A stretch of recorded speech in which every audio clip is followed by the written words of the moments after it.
అమ్మా పోలవరం ప్రాజెక్టు 30 లక్షల ఎకరాలకు నీళ్ళు ఇచ్చే ప్రాజెక్టు మీకు అర్థమవుతుందా?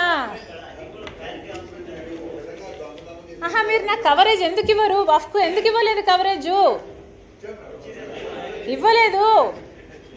ఇవ్వలేదండి, నాకు అనిపించలేదు.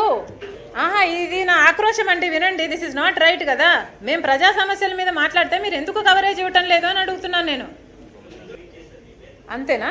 జన్మలో ఒకేసారి మాట్లాడాలా వక్ఫ్ గురించి? మాట్లాడకూడదా? సునీతను చంపరని గ్యారంటీ ఏంటి ఈనాడు? నిన్న దేని మీద ప్రెస్ మీట్ జరిగిందండి? అరే, పార్లమెంటులో అన్ని గంటల పాటు so many members are talking about the Waqf board. ఎంతమందికి అన్యాయం జరుగుతుందండి, అది కవర్ చేయరా? అవినాష్ని, అధికారులని అవినాష్ బెదిరించాడు. ఇది ఏబిఎన్ అంటే జ్యోతి చెల్లి మోసం చేశారు. దాని కిందే అధికారులకు అవినాష్ బెదిరింపు. వక్ఫ్ అని ఒక్క స్పెల్లింగ్, ఒక్క వర్డ్ ఎవడన్నా ఒక్కరన్నా కవర్ చేశారండి? ఇది అన్యాయం కాదా? మీరు ఆలోచించుకోండి, ఇది అన్యాయం అవునా కాదా? లేదమ్మా,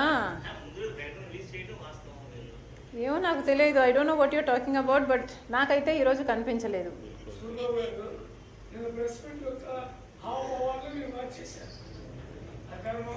సో నేను ప్రెస్ మీట్ పెట్టింది ఎందుకు? నేను అవినాష్ గురించి మాట్లాడడానికా?